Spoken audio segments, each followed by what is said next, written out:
Olá pessoal, hoje nós vamos fazer um vídeo sobre um exame que é de grande importância para o diagnóstico da doença do refluxo gastroesofágico, principalmente quando ela apresenta sintomas atípicos, sintomas que não são do aparelho digestivo, que são aqueles sintomas clássicos de queimação atrás do peito e de regurgitação, de sensação de retorno líquido ou alimentar até a boca ou até próximo da faringe, próximo da garganta.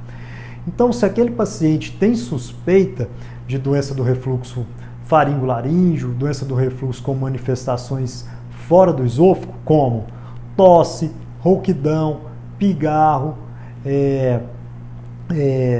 tosse, rouquidão, pigarro, irritação na garganta, ou mesmo sintomas pulmonares, como broncoespasmo, chiado no peito, ou mesmo sintomas otorrinolaringológicos, como os desgastes dos esmaltes dentários, né? A gente pode lançar a mão desse importante exame para concluir, para fazer o diagnóstico de certeza, que é o exame de pH-metria. A pH-metria, então, consiste na medida direta do ácido dentro do esôfago. Então, por meio de um catéter, nós vamos passar a sonda, esse catéter pelo nariz do paciente e vamos posicionar esse catéter, essa sonda, dentro do esôfago do paciente. Essa sonda contém canais de medidas de ácido, um mais próximo da garganta e um mais próximo do estômago.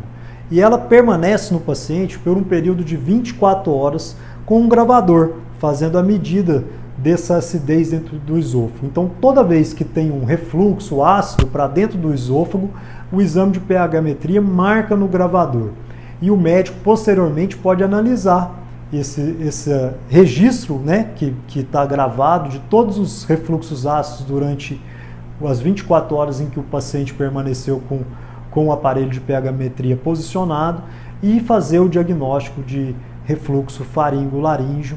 O refluxo distal também é feito o diagnóstico e a gente pode dar o diagnóstico de certeza dessas importantes patologias que incomodam tanto e que atrapalham tanto a qualidade de vida de tantos pacientes. Então, se você tem esses sintomas, tanto de queimação, de regurgitação, como sintoma de tosse, irritação na garganta, pigarro, ou mesmo broncoespasmo, chiado no peito, tosse, ou se o seu odontólogo verificou um desgaste de esmalte, mesmo um desgaste de dentina, você pode procurar o médico gastroenterologista para que ele faça o diagnóstico correto e pode ser que ele lance mão da pH-metria.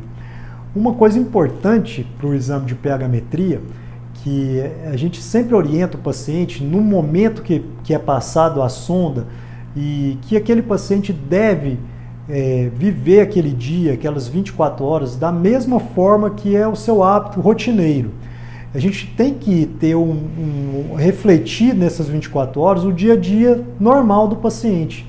Então, se o paciente bebe café, ele deve beber café. Se ele bebe café de manhã, de tarde, de noite, ele não pode mudar esse hábito.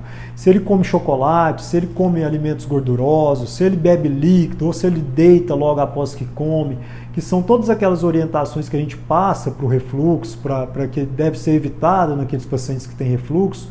Num dia do exame de pH-metria, a gente orienta que ele seja realizado num dia normal, sem nenhuma mudança da rotina do paciente, para evitar que naquele dia ele mude sua rotina e venha um falso negativo no exame. Então é muito importante essa orientação e aqui no IgM Gastroclínica a gente sempre orienta o paciente nesse sentido, né? Até porque é um exame desconfortável, que gera algum incômodo do paciente e a gente precisa que ele seja feito da melhor forma possível para que a gente possa fazer o diagnóstico de forma certeira, de forma correta. Então conte conosco sempre na investigação, no diagnóstico, no tratamento, nas orientações da doença do refluxo gastroesofágico. A gente está aqui à disposição. Muito obrigado.